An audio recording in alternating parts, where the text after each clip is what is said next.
ne remplissez pas l'estomac dès le premier repas aux 2 tiers ou aux 3 tiers.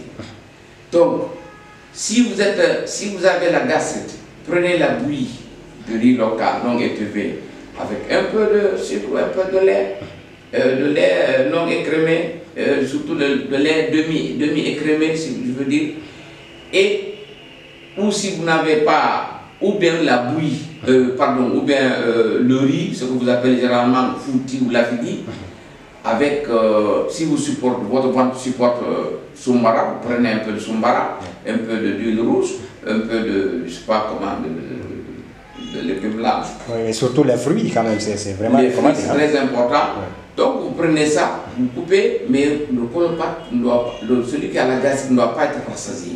Vous allez faire votre prière, prenez un verre d'eau.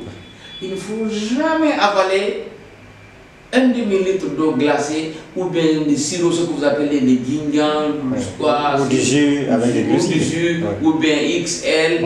XL déjà, c'est de la drogue.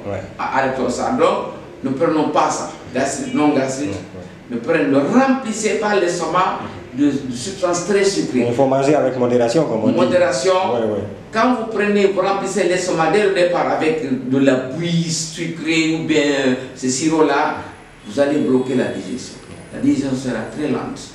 Donc, vous mangez un peu, rassasié, demi-rassasié, vous allez faire la prière, vous revenez manger à votre faim. Maintenant, mangez ce que vous avez. À partir de 21h là. Hein? À partir de 21h, 22h, vous mangez ce que vous avez. Dieu ne nous a pas imposé quelque chose qu'on n'a pas, qu'on ne peut pas supporter. Donc c'est très important d'appliquer ça. Donc, il ne faut pas dire non, il faut que je mange la viande. Si vous avez la viande, mangez modérément. Pas, ne faites pas le yeteba ou le diakangue, un poulet ou bien 1 kilo de viande à 21. Non, prenez 2 ou 3 morceaux, c'est suffisant. Et un peu d'eau, mais surtout, le repas de 4h30. D'abord, c'est quelque chose qui est béni par le prophète Mohammed sallallahu. Il ne faut pas dire non, moi je ne suis pas habitué. Non. Le jeûne est un acte d'adoration obligatoire, bénéfique, sur la santé, sur le moral et face à Dieu. Donc, même si c'est un verre d'eau, prenez quelque chose à 4h30. Une tasse de café. Si vous avez la gastrite, du lait non demi-écrémé, et si vous n'avez pas de gastrite, prenez une tasse de café et prenez assez d'eau. À 4h30, prenez assez d'eau. Et pour pouvoir tenir pendant la journée. Hein? Tenir pendant la journée, et cela est très important. Donc, maintenant, vous passez la journée, ne pas discuter, gardez le calme et lisez le Coran. Il ne s'agit pas de lire pour lire. Les oulémas nous disent qu'il faut lire le Coran, le comprendre, surtout l'appliquer. C'est très important. Parce que plus vous lisez le Coran, plus vous le comprenez, plus vous serez calme, moins vous aurez le stress. Et vous serez sur le droit chemin. Sur le droit chemin. Cela est très important. Dites-nous, docteur, je remarque souvent des gens qui se mettent à cracher à longueur de journée. Je pense que ce n'est pas recommandé. Hein? Il y a des actes à ne pas faire qu'on ne recommande pas. D'abord, c'est passer la journée à crier, et tout le temps crier et cracher. Quand vous crachez, cela représente 1,5 litre de liquide. C'est mauvais. Non seulement c'est mauvais pour la santé, parce que si vous avez la tuberculose, vous allez contaminer l'entourage avec la poussière. Et si vous crachez, vous allez perdre beaucoup d'eau. Vous allez être déshydraté. Et donc, ne pas cracher. Et aussi, comme on l'a dit, ne pas passer la journée à dormir. Le jeûne, quand vous faites un sport, mais ne commencez pas un sport un peu dur. Marchez, continuez vos activités normales. Et il a été prouvé que le jeûneur qui marche, qui fait une activité normale, renforce 10 fois sa capacité habituelle. On a connu Gianni Longo en France. Une athlète française, hein? Oui. Elle faisait ces courses-là à jeûne. Aujourd'hui, il est prouvé que le jeûne est l'une des meilleures thérapies. Et ça a été dit depuis 1439 ans. Ouais. Donc le jeûne, quand vous jeûnez, vous avez la santé. Aujourd'hui, comme le jeûne renforce l'immunité de l'organisme, renforce la capacité de défense de l'organisme, en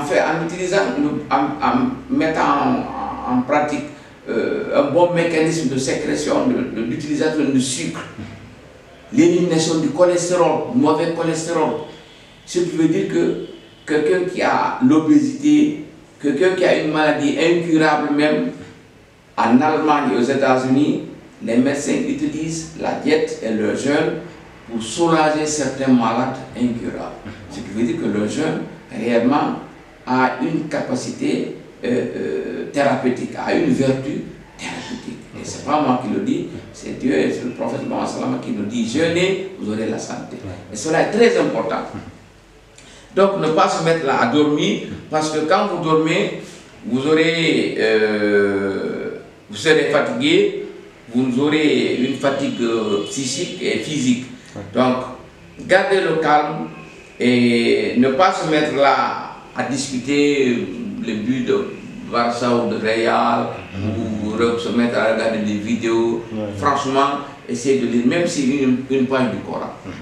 Quand vous lisez le Coran, une page tous les jours, vous aurez la même page, vous la lisez. Si vous la lisez 3 jours, chaque jour, vous trouverez quelque chose de nouveau là. Dites-nous, docteur, par rapport aux injections, qu'est-ce qui est recommandé pour le médecin?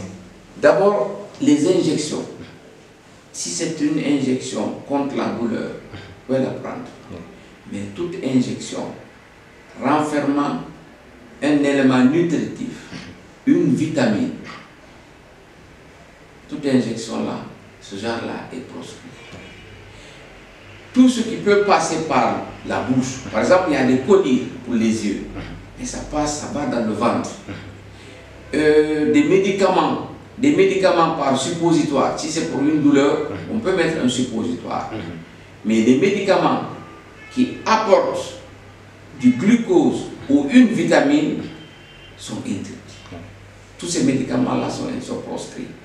Et si c'est des douleurs, là vous pouvez prendre une injection. Pareil, une injection ou bien par suppositoire. Voilà. Okay. Vous avez un dernier mot à placer, docteur? Mes chers amis, jeûnons pour avoir la bénédiction de Dieu, jeûnons pour avoir la santé. Cela est très important. Surtout, jeûnons pour enlever nos stress. Nous sommes trop stressés en Guinée. Il y a trop de crises cardiaques. Le Guinéen est stressé. Il faut qu'on accepte la volonté de Dieu. En jeûnant, Dieu aura pitié de nous. Et nous aussi, nous aurons moins de problèmes psychiques, moins de problèmes de santé, et surtout, nous aurons pitié l'un de l'autre, et nous aurons une cohésion sociale et une meilleure cohésion sociale. Parce que nous allons nous entendre et nous allons mieux vivre. Et nous allons nous préparer pour l'au-delà. Cela est très important.